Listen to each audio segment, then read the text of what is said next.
The rain hammered against the windows of our small cottage in the Cotswolds, mirroring the storm brewing inside me. For 20 years, Willow had been my anchor, my confidant, the very air I breathed. We met at a small art gallery in Oxford, her fiery red hair a stark contrast to my quiet demeanor.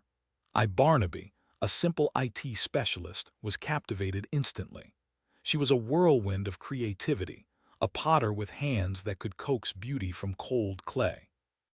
Our life together was a tapestry woven with shared dreams, quiet evenings by the fire, and the comfortable rhythm of two souls intertwined. Or so I thought. The first flicker of unease came a few months ago. Willow started taking pottery workshops on weekends, something she hadn't done in years. She had always preferred working in her own studio, the converted shed in our garden. Now, suddenly, she was driving off to some renowned artist's studio an hour away. I didn't think much of it initially. Willow was always seeking inspiration, always striving to improve her craft. But then came the late nights, the hushed phone calls taken in the garden, the way she'd flinch when I touched her. One Tuesday, I decided to surprise her by picking her up from one of her pottery workshops. I drove to the address she'd given me, a quaint little studio nestled in a picturesque village. But when I arrived, the place was deserted. The windows were dark, the door locked. A sign on the door read, "Closed for renovations." My heart clenched. I called Willow, but she didn't answer. I left a message, trying to keep my voice light, telling her I'd swung by to say hello. She called back an hour later, her voice breathless. "Barnaby, darling, I'm so sorry. The workshop ran late and then we all went out for drinks. I didn't want to disturb you." Her explanation sounded plausible, but something felt off. Her tone was too bright, too rehearsed. The next few weeks were a blur of suspicion and denial. I found myself obsessively checking her phone bill, scrutinizing her social media, looking for any clue that could explain her strange behavior. I felt like a detective in a bad movie, a role I was ill-equipped to play. I was an IT guy, not Sherlock Holmes. My world revolved around coding and algorithms, not deciphering cryptic messages and hidden agendas. Then came the email. It was a Friday evening and I was working late, trying to fix a particularly nasty bug in our company's software. Willow was supposedly at another pottery workshop. As I scrolled through my inbox, a message caught my eye. It was from an unknown sender with the subject line, "Willow and Alistair." My hands trembled as I opened the email. Attached were several photos.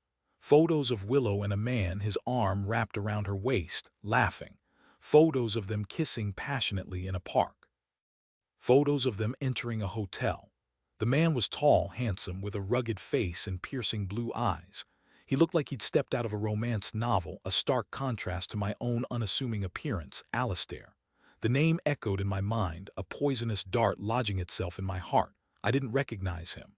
He wasn't anyone I knew, anyone Willow had ever mentioned. The world swam before my eyes. My breath hitched in my throat. I felt like I'd been punched in the gut, the air knocked out of me.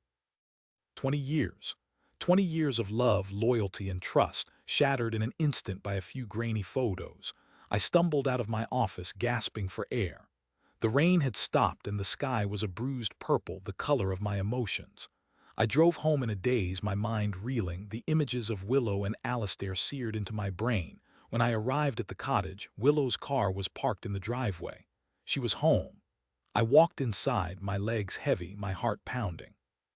She was in the kitchen, humming softly as she prepared dinner. She turned as I entered, her face lighting up with a smile. "Barnaby, you're home early. How was work?" Her voice was warm, her eyes sparkling. She looked so innocent, so beautiful, so deceptive, I couldn't speak. I just stood there, staring at her, the email still open on my phone. She frowned, her smile fading. "Barnaby, what's wrong? You look like you've seen a ghost." I held out my phone, my hand shaking. She took it, her eyes widening as she saw the photos. Her face drained of color. "Barnaby," she stammered, her voice barely a whisper. "Who is he, Willow?" I asked, my voice flat, devoid of emotion. She looked away, her eyes filled with shame. "His name is Alistair. He's an artist. I met him at the pottery workshop, the workshop that was closed for renovations." I asked, my voice laced with sarcasm. She didn't answer. She just stood there, her head bowed, her shoulders slumped. "How long, Willow?" I asked, my voice rising. "How long has this been going on?" "A few months," she whispered. It just happened. I didn't mean for it to happen. You didn't mean for it to happen, I repeated, my voice incredulous. You were kissing him, holding him, going to hotels with him. How much more intentional can you get? Tears streamed down her face. I'm so sorry, Barnaby. I love you. I didn't want to hurt you. You love me, I scoffed. If you loved me, you wouldn't have betrayed me. You wouldn't have lied to me. You wouldn't have destroyed everything we built together. I turned and walked out of the cottage, leaving her standing there, sobbing. I didn't know where I was going, what I was going to do. All I knew was that I couldn't stay there, not for another minute. I drove aimlessly for hours, the rain starting again, blurring the road ahead. My mind was a whirlwind of anger, hurt, and confusion. How could she do this to me? How could she throw away 20 years of our life for a few stolen moments with another man? I ended up at a small pub in a nearby village, a place we used to frequent when we were first dating. I ordered a pint of ale and sat in a corner booth, nursing my drink and trying to make sense of what had happened. But there was no sense to be made. It was a senseless act of betrayal, a cruel and inexplicable act of selfishness. As I sat there, lost in my thoughts, a woman approached my table. She was older, with kind eyes and a warm smile. I recognized her as Elsie, the pub owner who had known Willow and me for years. "Barnaby, dear, what are you doing here all alone?" she asked, her voice filled with concern. "Where's Willow?" I hesitated, unsure of what to say. But Elsie's kind face and sympathetic eyes prompted me to confide in her. "We had a fight," I said, my voice cracking. "A bad one." Elsie sat down across from me, her hand covering mine. "I'm so sorry to hear that, dear. Is there anything I can do?" I shook my head, tears welling up in my eyes. "I don't know, Elsie. I don't know what to do." Elsie squeezed my hand. "Sometimes, Barnaby, the best thing to do is to just let it all out. Talk about it. Don't keep it bottled up inside." And so I did. I told Elsie everything, from the first flicker of suspicion to the devastating email.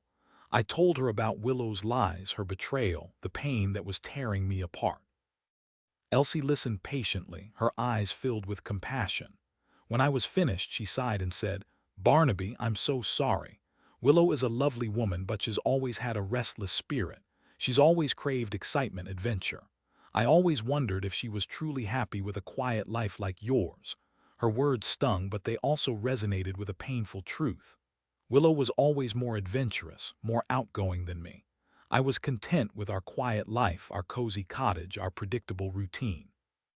But perhaps Willow needed more. Perhaps I wasn't enough. "There's something else, Barnaby," Elsie said, her voice hesitant.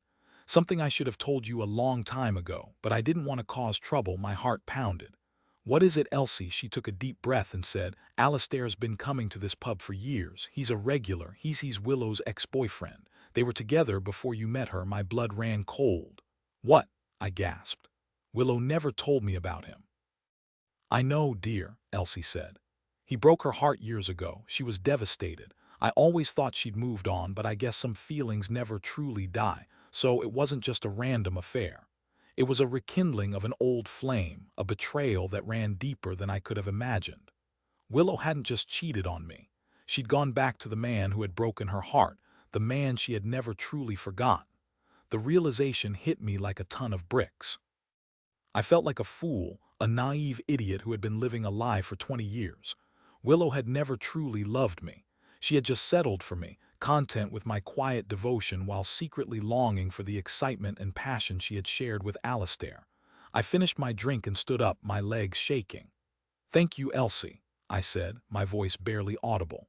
"You've helped me more than you know." I left the pub and drove back to the cottage. The rain had stopped and the moon was shining brightly, casting long shadows across the lawn.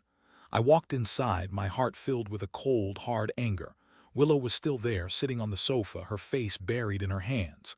She looked up as I entered, her eyes red and swollen. "Barnaby, please," she sobbed. "Don't leave me. I'll do anything. I'll break it off with Alistair. I'll go to therapy. I'll do whatever it takes to make things right." I looked at her, really looked at her, and I saw not the woman I had loved for 20 years, but a stranger, a liar, a betrayer. And I knew with a certainty that chilled me to the bone that I could never forgive her. "It's too late, Willow," I said, my voice cold and hard. "It's over. I want you out of this house by tomorrow morning." She stared at me, her eyes wide with shock. "Barnaby, you can't be serious. Where am I supposed to go?" "I don't care, Willow," I said. Just go. Go back to Alistair. Go wherever you want. Just get out of my life. I turned and walked upstairs, leaving her sobbing on the sofa. I packed a bag, throwing in a few clothes, my laptop, and some personal items. I didn't know where I was going, but I knew I couldn't stay there, not another night. As I walked out of the cottage, I paused at the door and looked back at Willow. She was still sitting on the sofa, her face buried in her hands, her body shaking with sobs.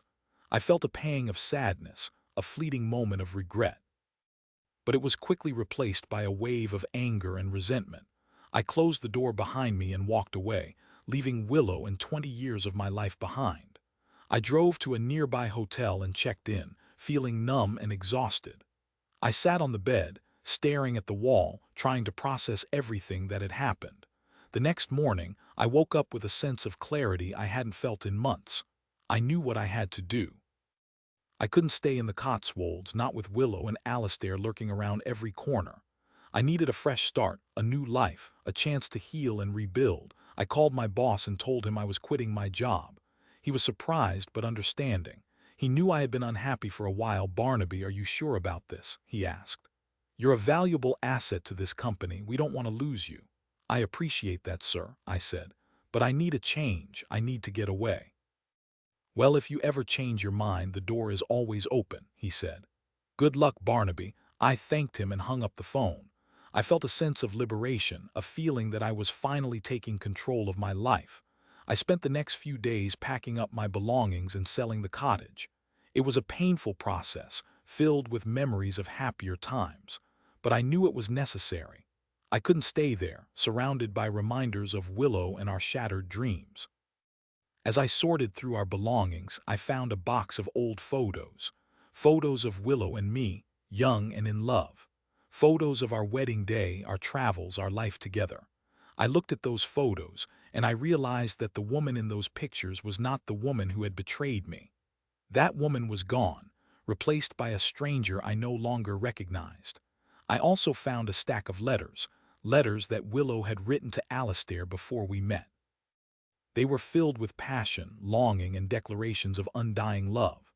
I read those letters, and I understood that Willow had never truly let go of Alistair, that he had always held a piece of her heart. I burned those letters, watching the flames consume them, watching the past turn to ashes. And as the smoke rose into the sky, I felt a sense of closure, a feeling that I was finally free. I sold the cottage for a good price, packed my bags, and bought a one-way ticket to San Francisco. I had always dreamed of living in California, of working in Silicon Valley, of experiencing the excitement and innovation of the tech world. As the plane took off, I looked out the window, watching the Cotswolds fade into the distance. I felt a sense of sadness, a pang of regret, but I also felt a sense of hope, a feeling that I was finally on the path to a new and better life. In San Francisco, I found a small apartment in a vibrant neighborhood and started working as a freelance IT consultant. I met new people, explored new places, and discovered new passions. I took up hiking, surfing, and photography. I started living again after years of being trapped in a loveless marriage. One day, I received an email from Willow.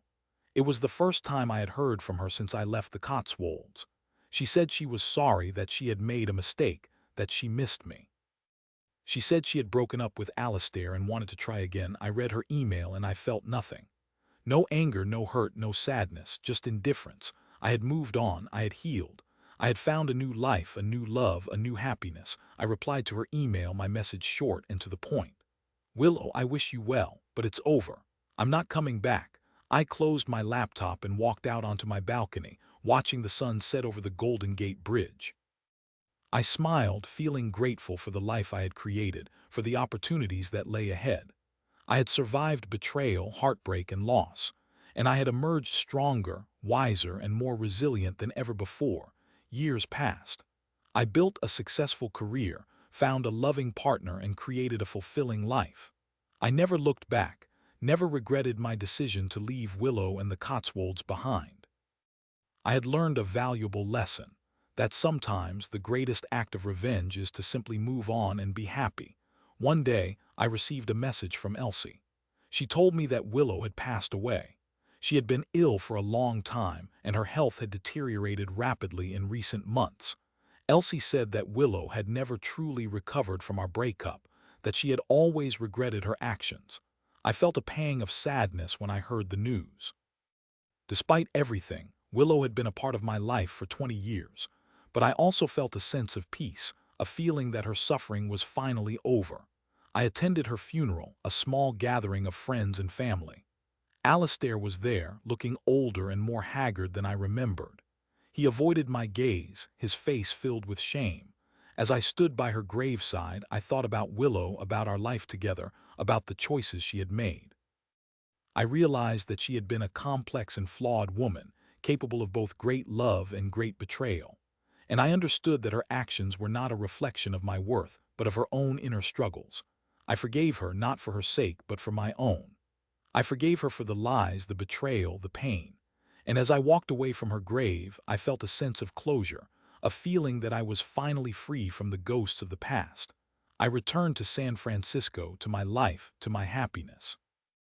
And I lived each day to the fullest, grateful for the lessons I had learned, for the love I had found, for the peace I had finally achieved.